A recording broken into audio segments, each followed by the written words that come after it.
Olá, senhores! Muito boa noite, sejam todos muito bem-vindos a mais uma live nessa segunda-feira clássica de estudos aqui com o pai, né? O mestre das certificações. E hoje falaremos de um módulo que é o módulo mais importante para você, não importa se você esteja fazendo CPA10, CPA20 ou CEA, este aqui é o módulo que mais cai na tua prova. Então lembra que eu sempre falo lá no módulo 0, dentro do nosso curso, sobre saber estudar.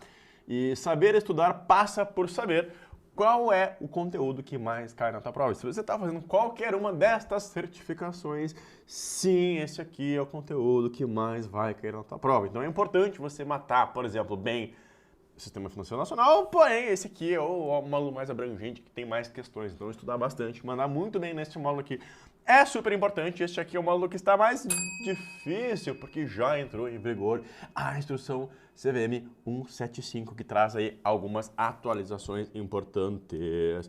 Beleza, galera? Enquanto o povo vai entrando aí, só um recadinho rápido, que eu libero aqui para todo mundo 7 dias grátis de acesso. E esses 7 dias grátis de acesso aqui é ilimitado, ou seja, você pode ir lá testar as questões comentadas, você pode assistir as videoaulas, você pode tirar dúvida com nossos professores certificados, pode usar a nossa inteligência artificial, e tudo isso é porque eu já passei por onde você está. E chegar lá no momento da prova e reprovar, cara, além de ser uma grande frustração pessoal, quando eu fiz a minha primeira certificação, em 1900 lá vai bolinha, fiz a prova da Ancor, eu tinha que viajar para São Paulo, fui lá, fiquei por uma questão. É uma coisa muito frustrante, né? E parte disso é porque não sabia estudar, não tinha material adequado para estudar. Eu não quero que você passe por isso, tá? Até porque naquela época o meu sonho já era ser bancário, né? Porque, poxa, o bancário ganhava de vale-refeição mais do que eu ganhava de salário.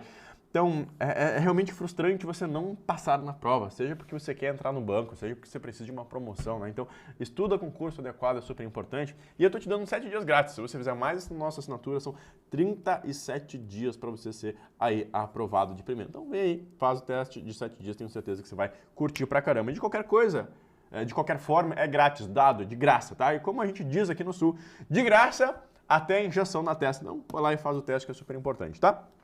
O que você pode esperar nesta live de segunda, que aqui para mim em Caxias do Sul é uma fria segunda-feira, porém estamos com o ar-condicionado a milhão aqui, são as 15 questões mais difíceis sobre esse temido módulo aqui de fundos de investimento. E sim, senhores, teremos questões novas sobre as novas regulamentações da 175 de 2023 que estão caindo na prova.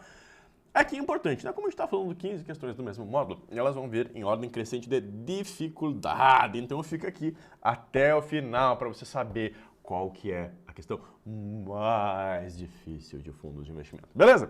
Pessoal, sem mais delongas, né? Agora que a galera já foi entrando aqui, vamos para a nossa primeira questão, tá? Um recado importante. Como é que funciona legal esta nossa live aqui, ó? É importante que quem está ao vivo participe no chat, tá? Como é que vocês vão participar? Você vai mandar aqui o número da questão, ó, 4.668, deixa eu trocar a cor, né? 4.668, manda aqui no chat, ó, 4668 e manda aqui a alternativas, tá? Então essa aqui, pra gente abrir os negócios da noite, é uma questão que tem 81% de erros, ou seja, cada 100 pessoas que faz a prova, 81 erram, beleza? Vamos lá, ó. Um fundo de renda fixa aberto, sem carência de longo prazo, ou seja, esse cara aqui vai reduzindo a tabela até os 15%. Na ocasião do resgate, 720 dias depois da primeira e única aplicação, terá uma alíquota de imposto de renda. A gente vem aqui para relembrar nossa tabela. Nós começamos em 22,5, ela vai caindo para o 20, 17,5 e depois para 15%. E a gente tem aqui até os prazos, né? Então, aqui a gente tem até 180, 181 a 360, 361 a 720 e mais de 721 dias. A questão fala em exatos 720 dias. Se são 720 dias, nós pagaremos aqui uma alíquota de 17,5%. E eu sempre falo de andragogia, né? Eu ensino para adultos. Os adultos precisam escrever, adultos precisam ouvir uma campainha, precisam ouvir meus berros, depois vem sussurro. Por quê? adulto é distraído. Então, se você não desenhar essas paradas na hora da prova, poxa, é a cola legalizada que eu brinco, né? Chega um papel lá para você, puf, joga um monte de informações lá para você lembrar durante a prova. Tá? Então, ó, terá uma alíquota de imposto de renda. Bom, terá uma alíquota de imposto de renda de 17,5%. Vamos ver as alternativas. Complementar em relação à alíquota de 20%. Ou seja, está dizendo aqui que a alíquota é de 20%. Não é de 20%. A nossa alíquota é de 17,5%. De 15%, considerando que já foi pago. Ó, não é 15%. Faltou um dia aqui, ó. Se fosse de 721 dias, seria 15%. Mas é 720, então não é de 15%. De 0%, pois a tributação somente no último dia dos meses de maio e novembro também não, tá? Essa aqui, tributação que vem aqui, é o nosso chamado de come-cotas. Só que esse come-cotas aqui, só que essa coisa do come-cotas é o que a gente chama aqui de antecipação. Então, a tabela final de imposto de renda será sempre essa. O come-cotas está antecipando, tipo assim, ó, o governo não quer esperar. Então, ó, me dá uns pilinhos que eu estou precisando para pagar as contas. É isso que o governo faz, literalmente. Então, por consequência, sobrou a letra D, ó. Complementar em relação ao que já foi pago. Então, se é um fundo de longo prazo, o come-cotas aqui será de 15% em maio e será de 15% em novembro. Se a alíquota é de 17,5%, a gente vai pagar aqui no final, no saque, a diferença. Então, complementar em relação ao que já foi pago na ocasião da tributação, ocorreu no último dia de maio e novembro. Ó, resposta aqui correta pra gente, a letra D de dadinho. E sim, senhores, temos a primeira questão, né? Só faltam mais 14, bora lá. Number 2. Segundo, o Código da ANBIMA de Administração de Recursos de Terceiros, é o código que está lá junto, que com o nosso módulo 4 na CE, 5 na CPA 20 e 5 na CPA 10, se não me engano, a gestão do risco de liquidez na carteira de um fundo de renda fixa aberto, destinado a investidores não qualificados, eu brinco que são os investidores Zé Ruela, deverá ser desempenhado por... Olha só que importante. Quando a gente fala de gestão de liquidez, a gente tem aqui na CVM 175, né, a grande mudança aqui é que a gente tem os chamados prestadores de serviços essenciais. Esses prestadores de serviços essenciais, né, eles podem se complementar. E a gente tem dois caras. A gente tem o administrador, que é responsável pela burocracia. E esse administrador é uma instituição financeira. E nós temos o gestor. E esse cara aqui é responsável principalmente pela estratégia. Então, percebe que gerenciar a liquidez, ou seja, tem um dinheiro disponível para caso existam saques, tem uma grana lá que não vai avacalhar com a rentabilidade, é uma responsabilidade do gestor. Porém, ela pode ser compartilhada com o administrador também, porque esses dois caras vão sempre andar em conjunto, ó, são os prestadores de serviços essenciais. Então, a 1 e a 3 está correta. Agora, o custodiante. O custodiante ele vai fazer basicamente a guarda dos ativos. É como se fosse um caixa, um cofre, né? Então não tem nada a ver. Ó. Resposta correta pra gente ficou 1 e 3. Resposta letra B de barbada, como dizemos aqui no Sul, né? Ó, continuamos com 81% de erros aqui nas questões, né? Vamos para a terceira, ó. Manda aí no chat, ó, 3.332. Vou até tomar uma aguinha aqui para vocês lerem aí o enunciado da questão.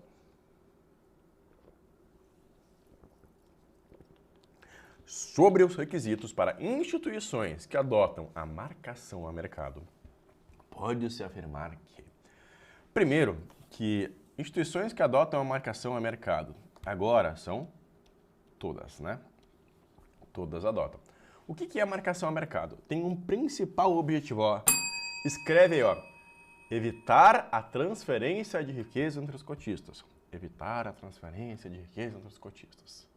Para que serve a marcação do mercado? Evitar a transferência de riqueza entre os cotistas. Anota aí, ó. Tô te vendo. Por quê? Em um fundo pré-fixado, né, vamos pegar aqui um tesouro pré-fixado, né?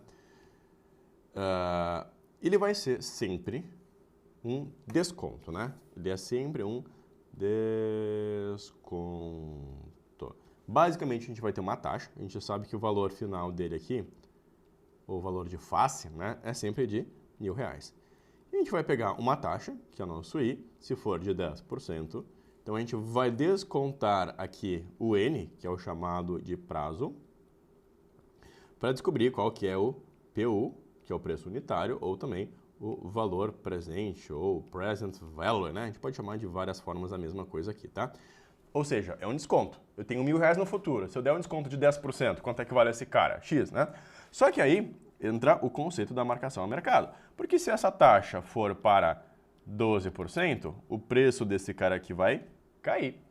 Da mesma forma que essa taxa aqui for para 8%, este cara aqui vai subir, né? Ou seja, o que vai acontecer aqui? Se a gente marcar pela chamada aqui curva de juros, ou também chamada de marcação a taxa nominal, ó, taxa nominal, ou curva de juros, e acontecer este rolê aqui, ô caneta, me ajuda, ó, acontecer este rolê aqui da volatilidade da taxa de juros, alguém pode estar ganhando muita grana, alguém pode estar perdendo muita grana. Então é por isso que se diz que a marcação ao mercado, que agora é obrigatória, serve justamente para evitar a transferência de riqueza entre os cotistas. Ah, que nome lindo, né? Então vamos afirmar. Letra A. A marcação a mercado nos registros é somente obrigatória para os fundos de investimento de curto prazo. Não, é obrigatória para todos, né? Letra B. A marcação a mercado consiste em registrar os ativos líquidos para efeito de valorização e cálculo das cotas dos fundos de investimento pelos preços pelos quais foram adquiridos. Olha só, não é o preço pelo qual foi adquirido, é pelo preço de mercado, ou seja, pelo valor que ele pode ser negociado neste momento. Assim a gente evita a transferência de riqueza entre os cotistas. Letra C. A marcação a mercado no registro dos ativos de fundo sem liquidez diária a seus cotistas deve ocorrer em periodicidade compatível com a liquidez do fundo. Ó, beleza, faz sentido. Se a liquidez é em D mais 5, se fizer a marcação uma vez por semana, tá ok, né? Letra D. A marcação ao mercado tem como principal objetivo acessar o valor de liquidez do fundo. Não, não é o principal objetivo, né? O principal objetivo é evitar a transferência de riqueza entre os cotistas. Letra C de cachorro. Vamos para 4. Number 4. 4th of July, né? Independência dos Estados Unidos. 4.139. Leu? Respondeu? Vamos lá.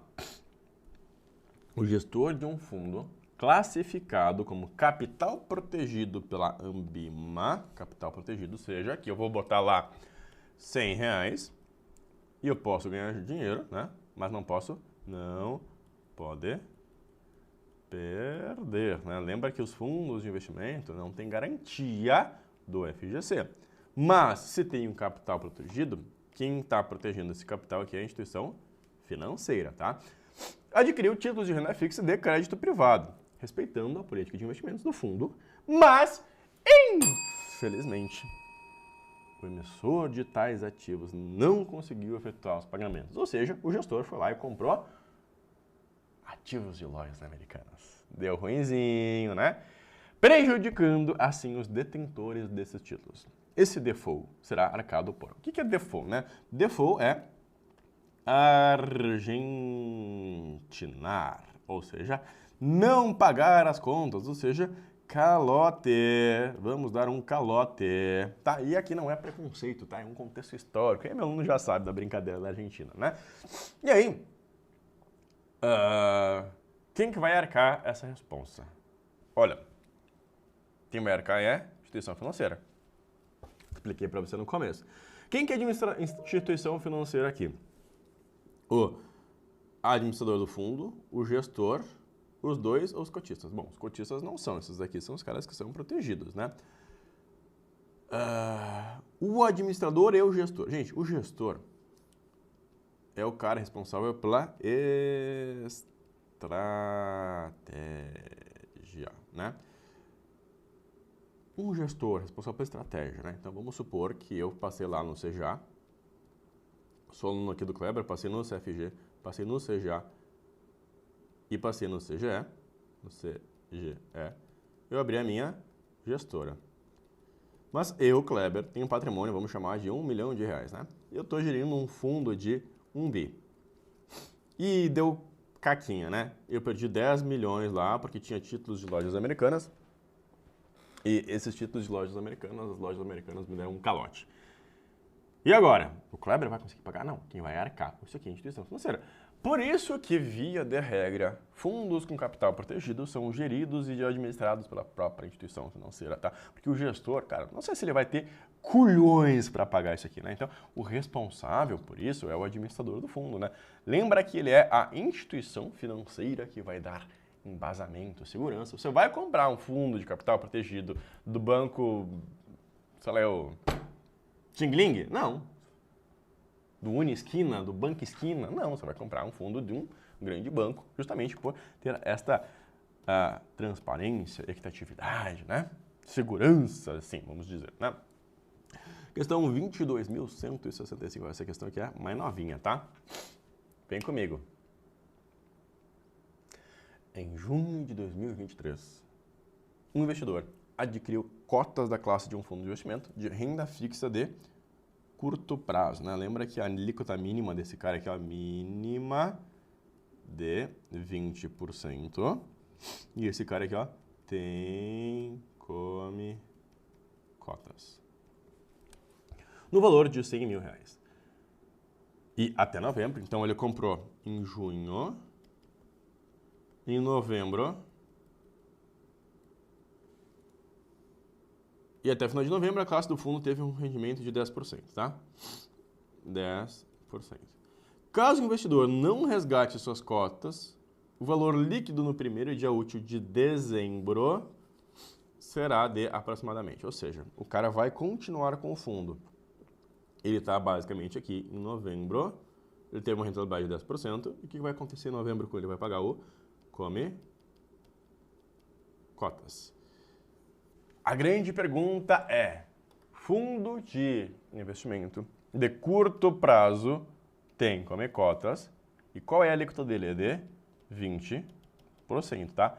Lembra o seguinte, ó, sempre que a gente falar do imposto de renda de come cotas, diz a legislação, imposto de renda de come cotas é uma antecipação do imposto de renda que será cobrado sempre a menor alíquota do fundo. Então, vamos pensar, se a gente está falando de um fundo de investimento de multimercado, de um fundo de renda fixa de longo prazo, a menor alíquota é de 15%. Se for um fundo de curto prazo, a menor alíquota é de 20%. Se a menor alíquota é de 20%, o come cotas vai ser de 20%. Então, a gente tem 10% de rendimento, 10% de rendimento menos 20% de imposto de renda. Poxa, é muito fácil que 10 menos 2 é 8%. Se o fundo rendeu aqui 8%, a gente vai ter aqui, ó, R$108 mil, em barras de ouro que valem mais do que dinheiro, né? Então, ou barras de Bitcoin, né? A gente pode dizer nesse momento. Sim, não existe, ok. Né? Então, aqui, resposta para a gente, letra C, né? Vamos para a próxima, né? Ó, continuamos com 81%. Ó, deixa lá vocês lerem aqui, ler aí com calma. Leia aí com calma. Ó, nos fundos de investimento, a marcação dos títulos pré-fixados pela taxa nominal. Ó, lembra que a taxa nominal, eu já expliquei aqui nessa live, né?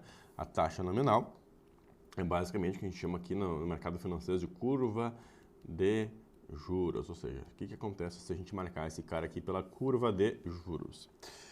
Equidade entre os cotistas? Não! Justamente o contrário, né? A gente está tendo aqui uma transferência de riqueza, né? Porque é marcar pela taxa que a gente comprou eu traço uma areia. Não dá, né? Letra B, aumento do patrimônio líquido. Não, depende, né? Depende, porque se a taxa do mercado subir, a gente pode ter um prejuízo aqui, uma diminuição do patrimônio líquido, né? Então, também não serve. Distorção da rentabilidade de prazo, beleza? Distorção, que quer dizer que varia, e varia para cima e varia para baixo, né? Podendo ocorrer a distribuição de renda entre os cotistas, legal, né? Aqui fala muito com o que a gente falou lá, qual que é o principal objetivo da marcação ao mercado? O principal objetivo da marcação ao mercado é evitar a transferência de riqueza nos cotistas, que espero eu que você tenha anotado aí, né?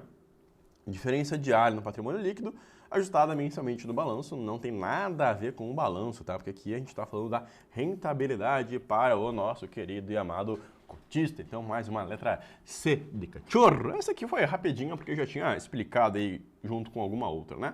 Ó, e começou a subir a régua, ó. Começou a subir a régua. Que piada bosta, né? Mas tudo bem. Ó, 82% de erros. Ó, vem comigo. Questão 22.071. 22.071. No contexto de fundos de investimento financeiro, olha que legal, quem traz esse contexto de fundos de investimento financeiro para a gente é a resolução 175 da CVM, que é a nossa atualização que você tem que estar ciente. Voltado para investidores qualificados, qual é o limite máximo estabelecido para a alocação de recursos em ativos situados no mercado internacional? Expresse uma percentagem como patrimônio líquido do fundo. Olha que legal, tá? Uma das grandes mudanças aqui da resolução 175 que o mercado trouxe para a gente é basicamente que trouxe uma maior permissibilidade, gostou da palavra, né? Trouxe uma maior permissibilidade para os gestores dos fundos, onde a alocação deles é mais abrangente, tá? Uma das grandes demandas dos gestores é poder investir mais no exterior. Por quê? Basicamente, lá no exterior, ou seja, se você olhar um portfólio de um fundo americano investe mais no exterior do que um fundo brasileiro, sendo que eles são a maior economia do mundo e a gente é uns pé rapado. Não tem lógica isso aqui. Investir no exterior não é não ser nacionalista, não valorizar nosso dinheiro, nosso país, qualquer coisa assim. É uma parte importante chamada diversificação de investimentos. Então, gestores tanto bateram nisso aqui que a Anbima trouxe na sua nova resolução, né, a CVM, em conjunto com a Anbima, trouxeram essa demanda aqui do mercado, trouxeram uma maior abrangência. Então, essa maior abrangência vem tanto na exposição internacional, como também na classe de fundos, que a gente vai ver uma pergunta aqui para frente, tá? Então, antigamente era 0. Agora, essa exposição passou a ser de 40%, tá? Isso aqui sem falar de classes. Então, o fundo de investimento financeiro, a parte do mercado internacional pode colocar até 40% do PL do exterior, tá? Então, não existe um limite pré-estabelecido, existe sim, tá? Que não é de 20%, ele é sim de 40%, tá? Então, essa aqui é a letra C. Poxa, por que eu dei todo esse contexto? Porque existem algumas perguntas na prova que, ok, se você olhar lá o cronograma de estudos, ele vai dizer entender, interpretar, compreender, tá? Então, é por isso que eu estou trazendo essa abordagem aqui. Como é que você vai lembrar um percentual? Cara, se você tiver um contexto para lembrar por que aconteceu isso, por que surgiu esse limite aqui, é muito mais fácil dizer, não, decora lá 40% de quem não sei o quê. Cara, você tem que entender a parada. Até que um dia o cliente vai te perguntar um negócio, não adianta decorar uma parada, porque o cliente vai vir com uma situação aleatória. Você tem que entender a bagaça, tá? Vamos para a questão número 8, tá? Essa questão aqui eu adoro, tá? Ó, considere um investidor que tenha comprado 1.000 cotas, R$1.000, de um fundo multimercado com a seguinte alocação: 10% em moeda, ou dólar norte-americano, 10%, 30% em renda variável, 60% em renda fixa, supondo a manutenção desses percentuais desde a entrada no fundo até o seu resgate. As condições abaixo no período do investimento. Nós temos o seguinte, deixa eu só diminuir um pouco meu volume, acho que está estourando, né? Opa, este aqui, né? Valorização do dólar norte-americano, 15%, desvalorização do Ibovespa, 20%, taxa de acumulado no período, 10%. as cotas compradas, desconsiderando qualquer taxas e custos adicionados associados à operação, tiveram um retorno acumulado de... Olha que importante, o retorno acumulado. O que a gente está vendo aqui? A gente está vendo aqui um fundo que tem um portfólio, né? E a gente tem uma carteira. Nesta carteira aqui, ó, o que a gente tem nessa carteira, tá? A gente tem 10% em dólar, tá? 10%, vamos colocar aqui, ó, peso e rentabilidade. 10% em dólar norte-americano, 10%. E o dólar norte-americano teve uma valorização de 15%. Então, eu tive 15% de rentabilidade sobre um peso de 10%. A gente tem 30% em renda variável. Então, o peso da renda variável é 30%. E a renda variável é uma desvalorização. Ela rendeu menos 20%. E nós temos, por fim, 60% em renda fixa, que rendeu 10%. 10%. O que nós temos aqui, né? Lá, durante os conteúdos, você vê as noções de estatística, né? Então, a gente tem média simples, média ponderada. Aham! Esse é o cara aqui, ó. Esse aqui é um exercício de fundos para você entender a rentabilidade, mas é um conceito matemático simples, né? A gente vê lá a média ponderada, e a média ponderada aqui vai trazer, basicamente, o conceito de retorno ponderado. Olha que lindo, né? E o retorno ponderado, ou a média ponderada, ela é expressa na seguinte forma. Matematicamente, um x com risco em cima é a média. E a ponderada, ou a ponderação, a gente vai ter um W, né? Esse W vem de weighted. Weighted quer dizer ponderado. Então, a gente tem que achar lá no HP um x com um M em cima, tá? Opa, x com M não, é um x com um W em cima, né? X com um W em cima é a média ponderada, ok? Basicamente, vamos chamar ela a HP12C. Deixa eu pegar aqui a minha Cherry, vem cá. Opa, volta aqui, ó. Cherry, vem cá. Deixa eu botar aqui num... Opa, volta. Deixa eu botar aqui num lugar que não atrapalhe, tá? Deixa eu apagar esses monte de rascunhos aqui. Na verdade, eu vou até me tirar da câmera aqui, eu acho que fica mais fácil, tá? O que a gente tem aqui, ó? Eu vou pegar minha HP. Primeiro, eu vou dar um F-Clear aqui para zerar ela, tá? A gente precisa usar a média ponderada. A média ponderada, a gente vai usar este negocinho aqui, ó, estatístico, que ele vai somar, e o X com o Wzinho que eu mostrei para vocês. Então, a gente tem aqui, ó, 15% de rentabilidade, enter, 10% de peso, somatório a mais. 20% negativo de rentabilidade, enter, 30% de peso, somatório a mais. 10% de rentabilidade, enter, 60% de peso, somatório a mais. Eu vou apertar o G, que vem a função estatística, e o 6, ó, o X com o W aqui, ó. A rentabilidade ponderada, neste caso aqui, ó, foi de 1,5%, ou resposta aqui pra gente, ó, a letra A de acertei, né? Percebe que não tem nenhum mistério aqui, né? É um exercício super simples, que cai bastante nas provas, principalmente da CE, que envolve cálculo, e é basicamente uma interpretação simples aqui que nós temos, beleza? Então, resposta pra gente aqui, a letra A de acertei, mais uma. Vamos para a questão 9. Vou tomar uma aguinha aqui, ó, valendo, vai respondendo aqui, ó.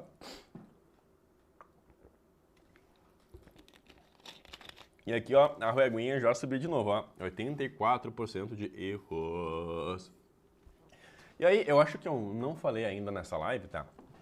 Mas tem uma maldição aqui, tá? Quem vem aqui, assiste a live, assiste o vídeo, assiste a reprise e não dá like, cara, vai chegar no dia da prova e você vai passar aquele sentimento ruim, né? Que você vai ficar com uma questão faltando. Eu não tô aqui pra rugar a praga, tá? É uma historinha pra você ajudar o pai, cara.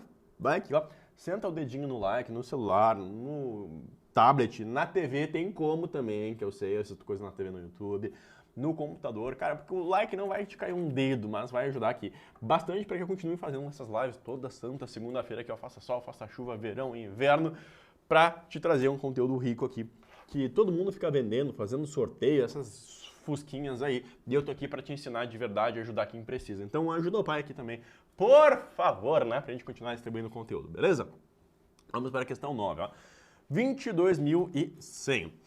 Quando se trata da transparência e comunicação de informações em fundos de investimento, qual das informações a seguir é verdadeira em relação à divulgação de fatos relevantes? Então, cara, isso aqui é muito, muito bacana, porque, de novo, vem lá da instrução CVM número 175. E esta informação aqui, ela é totalmente contra-intuitiva. E só vai acertar, ou seja, esses 16% aqui que acertaram, são pessoas que fizeram o nosso curso e estudaram bonitinho. Ó, vem comigo. Em circunstâncias excepcionais, pode haver situações onde a divulgação de fatos relevantes aos cotistas podem ser temporariamente ocultada, né? Então, poxa, transparência, LGPD, né? Todas essas frescuras de lei, de transparência, né? Percebe que esta afirmativa aqui é totalmente contra-intuitiva?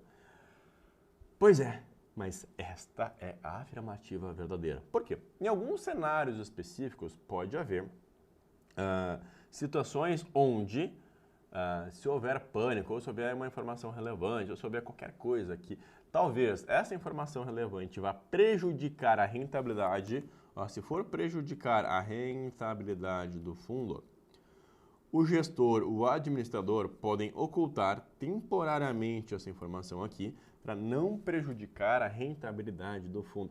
Kleber, mas meu direito às informações, não sei o que, não sei o que. Quando você contrata um fundo, eles têm uma obrigação fiduciária, ou seja, eles têm que tratar o seu dinheiro como se fosse deles próprios. A gente toma muitas decisões com a psicologia financeira e não como econômicos, né? Aquele cara que pensa 100% racional. E eles, como profissionais, principalmente por ser dinheiro de terceiros, eles vão tender a tomar a decisão mais racional possível. Então, eles vão cuidar para proteger a rentabilidade do fundo, tá? Então, nesse cenário aqui, onde divulgar a informação vai prejudicar o próprio fundo, eles podem se abster momentaneamente de divulgar, justamente para proteger o próprio fundo, né? Uma proteção dos interesses próprios dos cotistas, né? Lembra que o capital do fundo é do cotista, né? Não é do gestor, não é administrador de nada. Fatos relevantes, incluindo eventos ou decisões críticas que podem impactar, nunca podem ser deliberadamente ocultadas, podem sim, em fatos específicos. Os prestadores de serviços associados do fundo, como gestores do fundo, não são obrigados a reportar, são obrigados a reportar, tá? Imediatamente, exceção da exceção aqui, né? E não é necessário que a rentabilidade do fundo seja apresentada em comparação com o índice de mercado relevante para o tipo de investimento realizado, né? Não tem nada a ver, tá? Então a gente está falando de fato relevante, aqui está falando de benchmark. Então, poxa, viajou totalmente a alternativa, né? O que está correto para a gente aqui é a letra A, tá? Então, é uma coisa bem atípica, são questões meio aleatórias que estão caindo na prova, tá? Então é importante ter um cuidado com isso, tá? Questão 22066. 22066. Ó, conforme as regulamentações impostas pela Comissão de Valores Mobiliários, qual é o limite máximo permitido para a concentração de ativos no fundo de investimento em títulos de investimento coletivo, o que inclui contratos de investimento coletivo hoteleiros, os SIC hoteleiros, em relação ao patrimônio líquido do fundo? Ó, justamente, mais uma vez aqui, a gente traz aquela historinha, aquele contexto lá de que os gestores foram pressionando, a Ambima foi pressionando, que pressionou a CVM. Nós temos lá a instrução CVM número 175, que trouxe mudanças importantes, que trouxe dentre elas mais liberdade.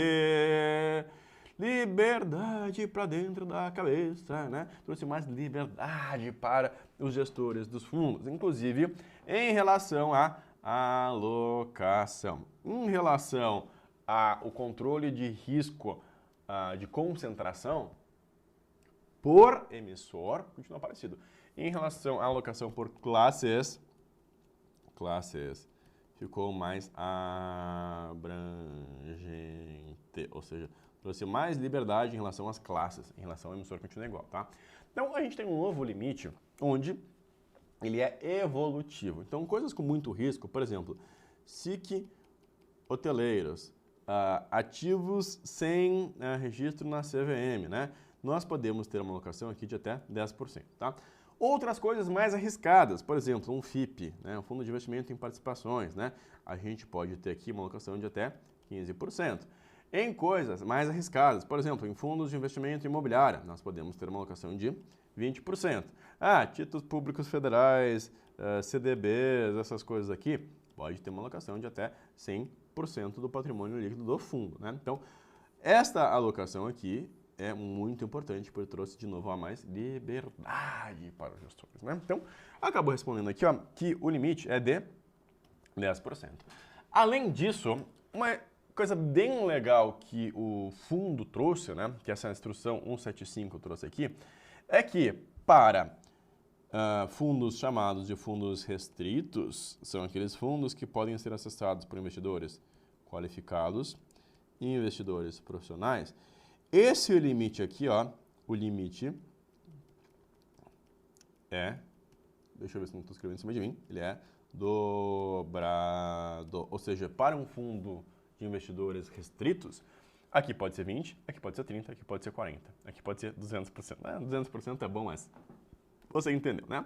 Então, ó, a alocação máxima permitida em títulos hoteleiros é de 10% do patrimônio líquido do fundo, ó. Esta aqui é a nossa alternativas, né? Resposta aqui pra gente letrar de acertei. Mais uma, né? Vamos para a 11. 11 Caldas. 22.163, tá? O objetivo de uma classe de renda fixa simples em um fundo de investimento destinado ao segmento de varejo é ter uma carteira de títulos com baixo risco de crédito e baixo risco de mercado. Esse objetivo é atingido por uma carteira composta por... Olha só que importante, né? A gente tem lá as classificações dos fundos, né? A gente tem o fundo de renda fixa, a gente tem o fundo de ações, a gente tem o fundo multimercado. Nós temos lá ações, renda fixa, multimercado, o fundo cambial, que são as 4 importantes. Aí nós temos as 2 novas, né, que é o de garantia imobiliária e de direitos creditórios, que agora é um fundo específico, né? Então essas são as classificações, tá? Dentro do fundo de renda fixa, a gente tem várias subclasses, tá? A gente tem as subclasses dentro de renda fixa que são de longo prazo, a gente tem que é de curto prazo, a gente tem de dívida externa e a gente tem aqui também o chamado de simples. O fundo de renda fixa simples, ele é muito legal porque ele é o único que olha que importante, ó, ele dispensa a análise do perfil do investidor, né? O suitability, que a gente chama. Por que ele dispensa, né? O suitability serve para a gente entender o perfil de risco do cliente, qual que é o conhecimento, qual que é a capacidade, qual que é a tolerância dele ao risco, qual que é o horizonte de investimento que esse cara aqui vai ter, né? Todo esse xalalá. Para ver se a gente pode, se ele tem tolerância, conhecimento, para ele poder investir talvez no multimercado, ele investir um pouquinho em ações para ter uma rentabilidade maior no longo prazo. Só que o fundo de renda fixa simples é um cara que vai investir basicamente em títulos públicos federais curtos. Ou seja, esse cara aqui tem o menor risco possível. Então, se eu quiser colocar, por exemplo, uma reserva de emergência do cliente, em um fundo de renda fixa simples, eu posso. É a única coisa que dispensa a API justamente para ele ter um menor risco. Qual que é a carteira? Títulos públicos federais curtos e títulos públicos bancários também, de alta qualidade de risco, né? Títulos de bancões com baixo prazo de duração. Porque a gente tem um risco menor, né? Lembra que quanto maior o horizonte, maior o risco. A gente está fazendo 30 anos de plano real agora. Como é que você vai comprar uma coisa para 40 anos se há 30 anos atrás a gente tinha outra moeda, né? Estranho. Então, vê, ó, Títulos do governo federal de alta duração. Não, eles são de baixa duração. Títulos de instituições financeiras e de baixa duração. Pode ser título de instituição financeira? Pode. Baixa duração? Pode. Então, esse aqui está mais ou menos. Títulos do governo federal e de baixa duração. Então, essa aqui está melhor, né? Não é que essa aqui esteja errada, tá? Então, tem que ter cuidado. Os ansiosos de plantão, os Klebers de plantão aqui, que são ansiosos pra caramba, de que às vezes existe uma resposta um pouco mais correta. Letra D. Títulos de instituições financeiras e de alta duração. Não queremos coisas de alta duração, nós queremos coisas de curta, baixa duração, né? Os títulos que vencem loguinho para não ter risco. A resposta aqui é para a gente letra C de cachorro, cachorro. E vamos para a questão número 12. 12, né? 12. Dá um tempinho aí para vocês lerem a questão. Leiam a questão. Engraçado que tem lugares do país que falam questão e tem lugares do país que falam questão, né? Enfim, devagando aqui, ó. Questão 22.072. Dentro das diretrizes regulamentares para fundos de investimento financeiro, FIFs, classificados de renda fixa de dívida externa, qual é o limite estipulado em relação à alocação de investimentos em ativos financeiros localizados em mercados internacionais em termos de percentual do patrimônio líquido desse fundo? Olha só, galera, essa questão aqui, ó, 84% de erros, tá? Essa aqui é um grande pega-ratão. Por que é um grande pega-ratão? Porque dívida externa, tá? Aí quem é aluno da Top sabe e acerta. Um fundo de dívida externa, olha que louco, ele é proibido de ter conta em real. Ele é um fundo que vai alocar todo o dinheiro lá fora. Ou seja, não pode ter recursos no Brasil. É de dívida externa, ou seja, ele pode comprar dívida pública brasileira emitida para o exterior. Ele pode comprar dívida da Vale emitida no exterior. Ele não pode comprar coisas em real. É dívida externa. Como é que vai botar aqui 40% no fundo emitido no exterior se é dívida externa? Cara, não é externo, eu quero estar preparado contra o dólar, esse tipo de coisa, né? Então, não há um limite pré-definido para concentração em ativos estrangeiros, tá? E aqui é legal a gente aproveitar o ensejo aqui de trazer outra questão, tá? Existe lá uma questão que fala sobre o limite de alocação de fundos de ações, tá? Um fundo de investimento em ações, ele tem que alocar um mínimo de 67% em renda variável, tá? É um mínimo. E aí, tem uma pergunta que é: qual é o máximo que ele pode investir em ações? Qual que é o máximo que um fundo de renda variável pode investir em ações? 100%. Ah, é a liquidez, cara. A liquidez nós vemos depois, mas regularmente ele pode investir 100%, né? E aí tem outra pergunta: qual é o máximo que pode investir em renda fixa? Poxa, se ele tem que ter, no mínimo, 67% em ações, qual que é o máximo que ele pode investir em renda fixa? O máximo é 33%. Percebe que é um joguinho que a Embima faz para te fazer a pergunta da regrinha. Você tem que estar atento para entender. Ó, de novo, entender, né? Ah, Kleber, isso é pegar-ratão, é sujeira. Não, não é pegar-ratão, não é sujeira. É justamente ver se você entendeu. Se você fez decoraçãozinha, poxa, agora você vai se apertar, né? Senão, é barbada, né? Ó, vamos para 3, né? 85% de erros. Então, só 15 de 100 pessoas acertam essa aqui, ó. 22.125 em um fundo de investimentos no processo de resgate, quero meus pila de volta, do recurso. Ó, tá falando do gestor e do administrador. Vamos relembrar aqui, ó, os essenciais.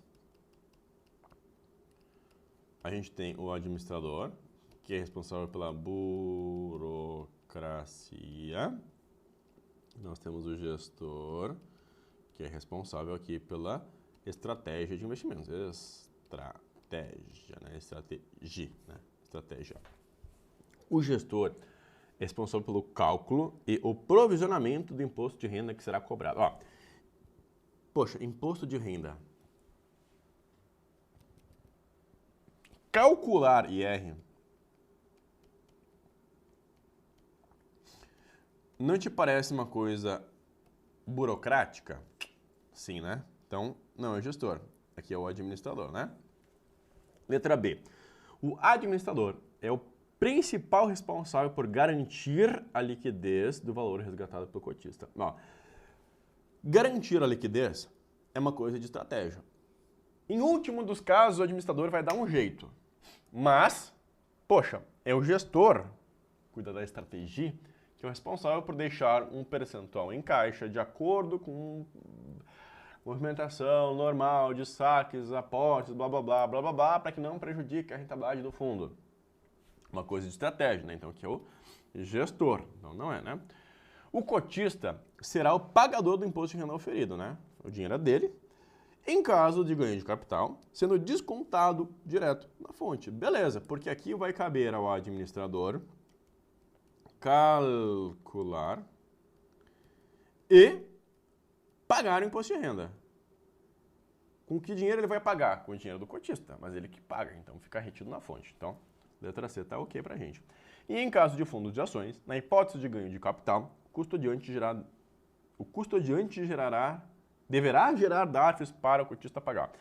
Quem vai pagar aqui não é o custodiante, é o administrador, e não é o cotista que paga, é o próprio administrador, ele é retido na fonte, tá? Então sobrou aqui só pra gente letra C de cachorrinho. Essa aqui é muito barbada, tá? É pura falta de concentração na hora de responder, tá? E essa aqui é uma questão grande, cabeluda, vou até tirar minha cara aqui, tá? Leiam com parcimônia, mandem resposta aqui no chat, ó, 85% de erros.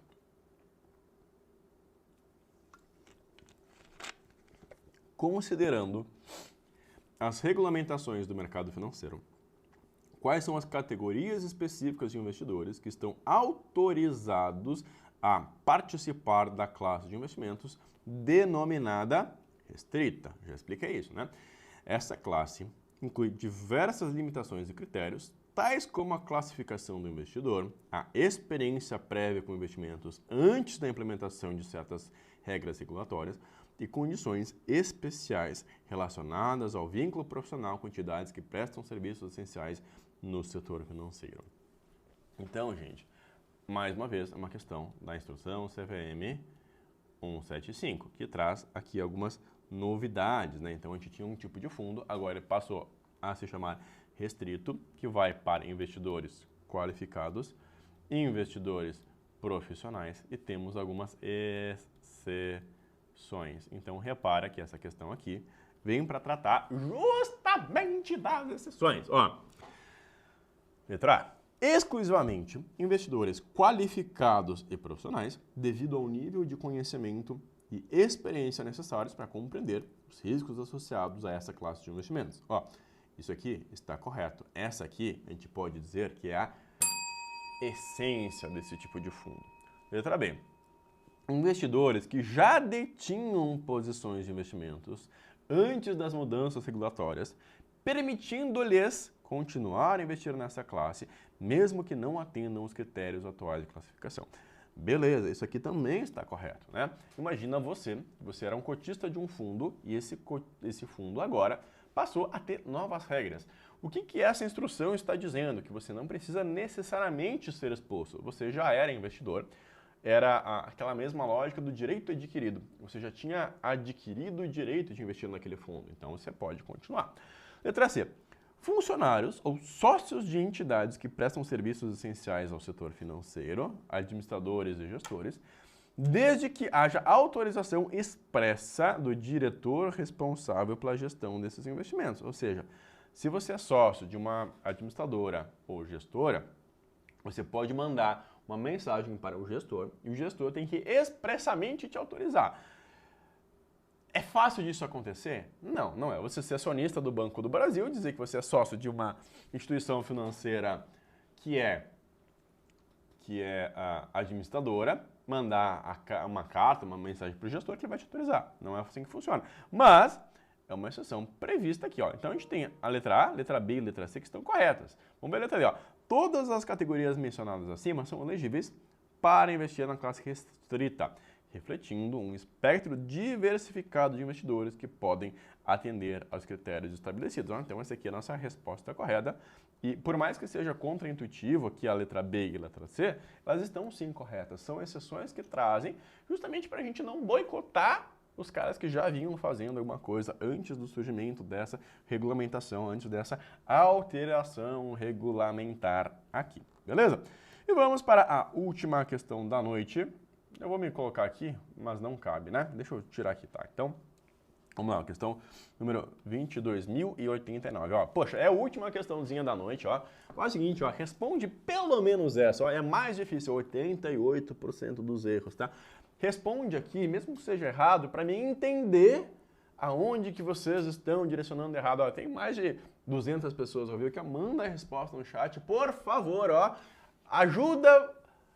me ajuda a te ajudar, tá? Ó, em relação à metodologia da cobrança da taxa de performance em fundos de investimento, avalie as seguintes descrições e identifique qual delas é correta. Então, de novo, 175, mudanças na veia. Letra A. A taxa de performance é calculada com base no resultado global do fundo, utilizando o método ativo, que considera o desempenho agregado do fundo em relação ao benchmark ou índice de referência. Beleza, está correto, né? Basicamente, está dizendo que o fundo tem que, no geral, ganhar do benchmark. Ou seja, se o DI deu 10%, tem que ganhar 10% mais para cobrar a taxa de performance. Então, beleza. Letra B.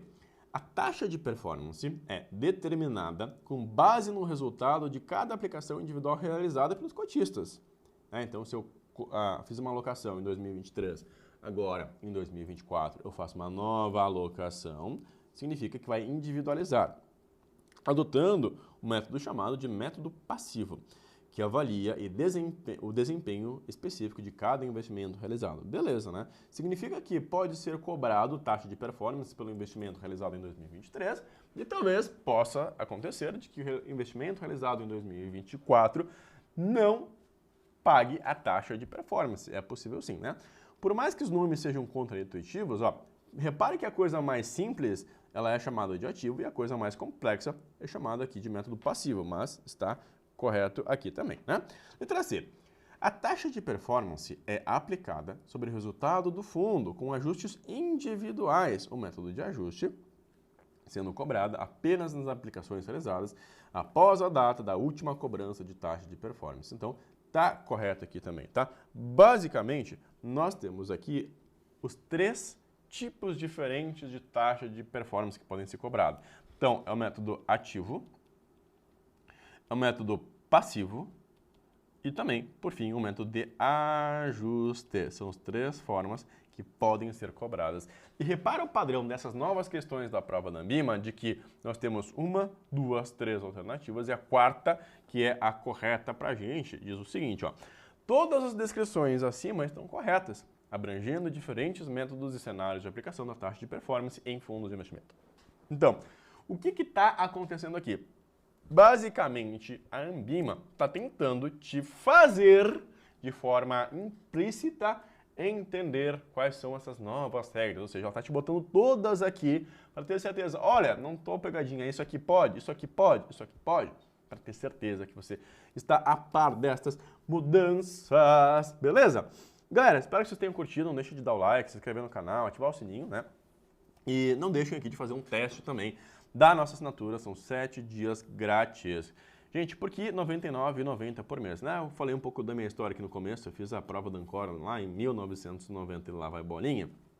E era difícil encontrar material legal atualizado, né? Então, eu tinha que viajar, tinha que pagar a prova era cara, né? A minha esperança de conseguir um trabalho dependia de passar na prova, eu fui lá, passei, fiquei mega frustrado. Cara, isso aqui é muito ruim e eu não quero que isso aconteça com vocês. Por isso, a gente tem os 7 dias aqui de graça. Poxa, é que nem injeção na testa. São 7 dias de graça dado, tá? E R$ 99,90 por mês, cara, não é o mais barato, mas é o melhor. Porque se você passa na CE, que é a mais difícil, em 30 dias, né? Se você passa na CE aqui em 30 dias, se você passa na CPA 20, 25, você passa na CPA 10 em 20, né? Por que você vai pagar um curso de, sei lá, 700, 800 reais, se você pode pagar só um mês do curso, né? Só que é mais do que um mês. Você tem, na verdade, que são 37 dias de curso por R$ 99,90 para você realmente ser aprovado e passar de primeira e conquistar a tua tão sonhada certificação e dar aí o primeiro passo ou dar um segundo passo para evoluir na carreira, beleza? Galera, não deixe de dar like, se inscrever no canal, teste aqui os 7 dias grátis e foi um prazer inenarrável estar aqui com vocês. Um beijo, até a próxima aí. Tchau!